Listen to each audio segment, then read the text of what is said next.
once again, we meet. It's a Sunday evening in Israel, 9 p.m. Israel, 2 p.m. Eastern time. Italy, it's around 7 o'clock, if I'm not mistaken.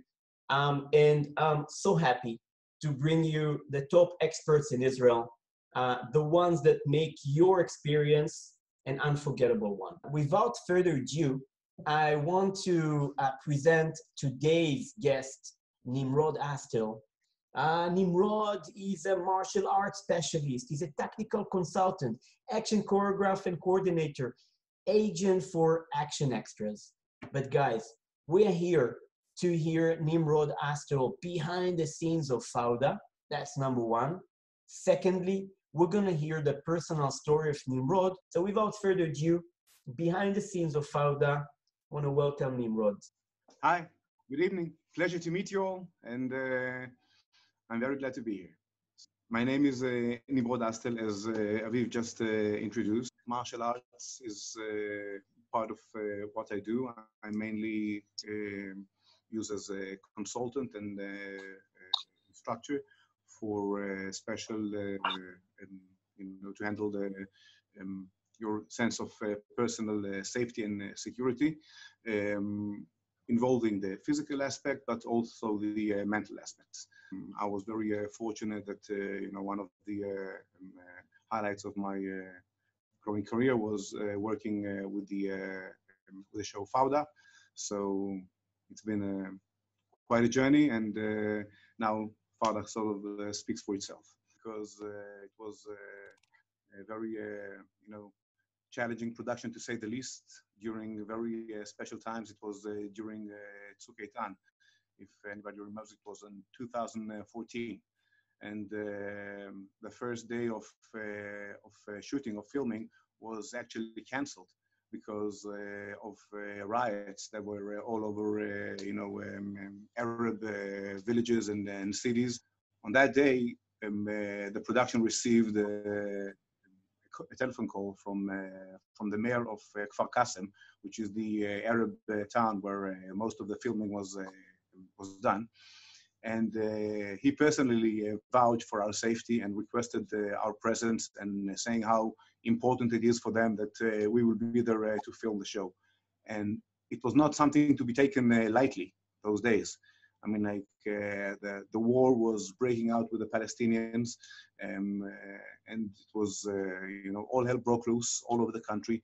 And us sitting there doing all those crazy scenes within Arab population in these times, that all of a sudden, when there are sirens, we're sitting together, Jews and Arabs.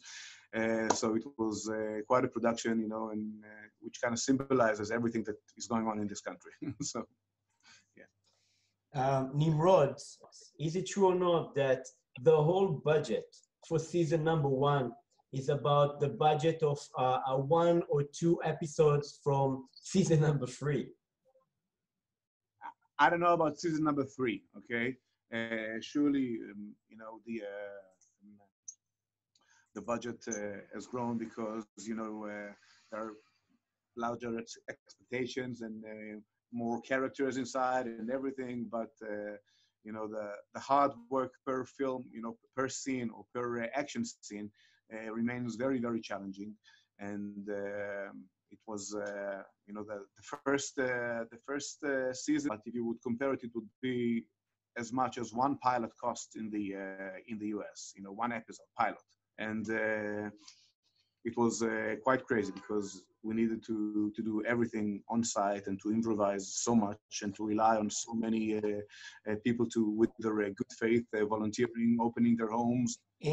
But isn't it, don't Israelis are known to be the best improvisers? And don't you know in your unit how to act in uncertain situations?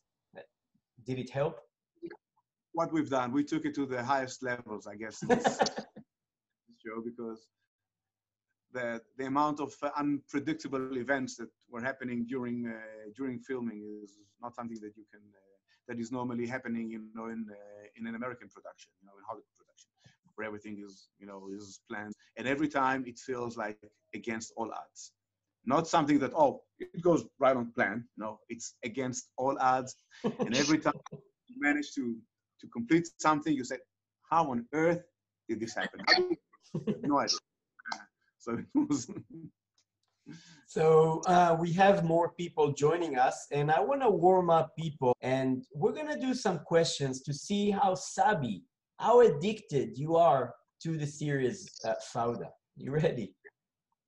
So 75% of our viewers around the world have seen all seasons. And some of us, 13%, are lucky because they've got season 2 and season 3 ahead of them. Great for you. And Nimrod, how is it to work with people that are not born actors but know what they do because that's what they did in their military environment? Yeah. So I was actually working with two, with the two sides of the equation. One, people that are very well versed in the art of fighting, and on the other side, people that are have no background whatsoever. Um, as for the more professional extras that I was fortunate to work with, they're mostly guys that we have like a similar military service, and it was incredible because it's work on a very unique level. And on the other hand, to see the cooperation with the civilian side, okay, the ones that have no background whatsoever, and also come from a very different culture, different religion, and we're all blend together, and nobody knows who he is anymore, okay? Because some of our extras are, are as genuine Arabs and so forth. So it's, it's like kind of a loss of identities and on so many levels. And but the bonding between people became incredible between Jews and Arabs on set. For a second question, what is Fauda? Fauda in Arabic means chaos. What happens when, that's from real life. What happens in chaos, Nimrod?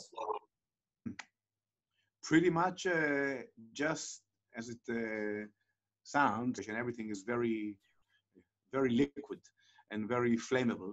And sometimes everything erupts, and sometimes everything remains cool based on your coolness. But when Fauda erupts, it's not pleasant. It is chaotic, and when you're in there, it's very, very difficult. Nimrod, as you know, you are drafted to the Israeli army at the age of 18. Girls go for 2 years, men go for 3 years. What do you learn? Do you learn only the physical part, or do you learn the mental part? You learn more the physical part. You get to figure out the mental part for yourself, and it doesn't really do that all that well. So this is something that in a way erupted for me during the filming of Fauda. Unfortunately, in the old days, I don't know how much has changed, but I think that there is more awareness now for also coping and maybe giving some basic tools for the mental part. Usually, and this is unfortunate, the system, as it being low budget and stressed with time and with all the possible limitations, doesn't really train you. It more sorts you. Okay, so if you can make it, then you can handle it. If not, then not. And this is something that I, on a personal level, find quite lacking and much to be improved. And this is part of my life journey and life's mission to make some amends when it comes to this. Nimrod, is it true that season 1 showed much more of the secrets of the unit? Season 1 was the most shocking one because everything, sort of, came out for the first time. I mean, like, it had everything, it was like a good recipe to flunk just because it was so, groundbreaking, so new. That's the first time, that you would have a campaign for a TV show that would be in Arabic also, that you would have a Arabic song in the theme. They've managed to do something incredible by, presenting so much of the truth with so little judgment. And I think that the mutual understanding, or at least way of people are looking now, either at the Arabic cultures from Israeli point of view, and the Arabic language and everything has very dramatically changed. And I think it goes the other way around too.